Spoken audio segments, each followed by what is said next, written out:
এটার নাম কি? স্টেডিওমিটার হচ্ছে যেটা দাঁড়ায় যায়, হ্যাঁ? এটা কি? ইনফ্যান্টোমিটার।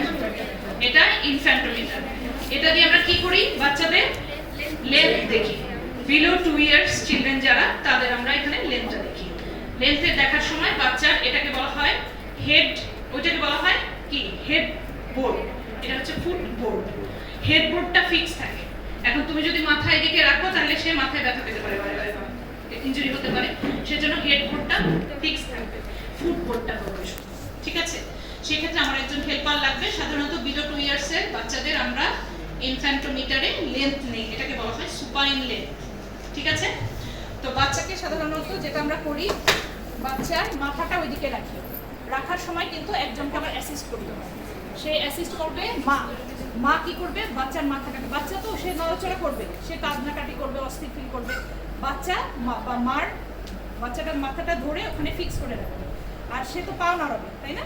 সেই ক্ষেত্রে আমরা যেটা করব, আমি যেহেতু মেজার করবো, তার পায়ের হাঁটুর উপরে একটু চাপ দিয়ে রেখে এটাকে তার এমনভাবে পাটাকে নিব যেন পাটা ঠিক এইভাবে থাকে, এরকম, বুঝছো? পাটা একদম হরাইজন্টালি, একদম এভাবে ভার্টিক্যালি থাকে, একদম 90 ডিগ্রিতে এটার সাথে থাকে।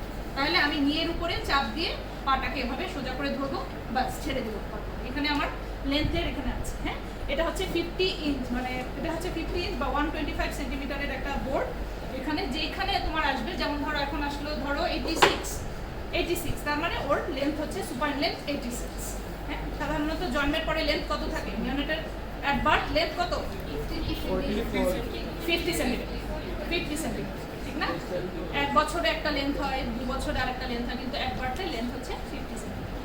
ঠিক আছে? আচ্ছা, তাহলে আমরা সাধারণত সুপাইন লেন্থ নেওয়ার জন্য 2 বছরের নিচের বাচ্চাদের এটা ব্যবহার করি। এটার নাম কি? আবার বলছি, ইনফ্যান্ট। মানে কি? 1 বছর বয়স পর্যন্ত বাচ্চাদের ইনফ্যান্ট বলে, জানো তো? নিওনেট কাদেরকে বলে? 128 ডেজ। এগুলো একদম র্যান্ডম ভাইবার প্রশ্ন। টোডলার কাকে বলে? 1 to 3 ইয়ার্স। তাহলে এখানে আমরা কিন্তু ইনফ্যান্টোমিটার বলছি, কিন্তু এটা আমরা 2 বছর পর্যন্ত দিচ্ছি। ঠিক আছে? এরপরে আমরা যেটা নিচ্ছি, তোমরা বলেছো অনেকে যে স্টেডিওমিটার, ওই যে ওটা দাঁড়িয়ে আছে, ওটা হচ্ছে স্টেডিওমিটার। এটা দিয়ে আমরা হাইট নিচ্ছি। এটাকে বলছি লেন্থ, কারণ আমরা শোয়াই নিচ্ছি। ওটাকে বলছি হাইট মাপার জন্য। ঠিক আছে? এবং সাধারণত সুপাইন লেন্থ কিন্তু যে আমরা স্ট্যান্ডিং হাইটের চেয়ে 1 সেন্টিমিটার বেশি। কেন বলো তো? স্পাইনগুলো একটু রিল্যাক্স হতে থাকে, আর যখন তুমি দাঁড়ায় যাও তখন ইন্টারভার্টিব্রাল স্পেসগুলো একটু কম্প্রেসড হয়ে থাকে না, 1 সেন্টিমিটার কমে যায়। ঠিক আছে? তাহলে একটু নিয়ে আসো তোমার, ওকে একজন অ্যাসিস্ট করো তো, ওকে নিয়ে আসো তো।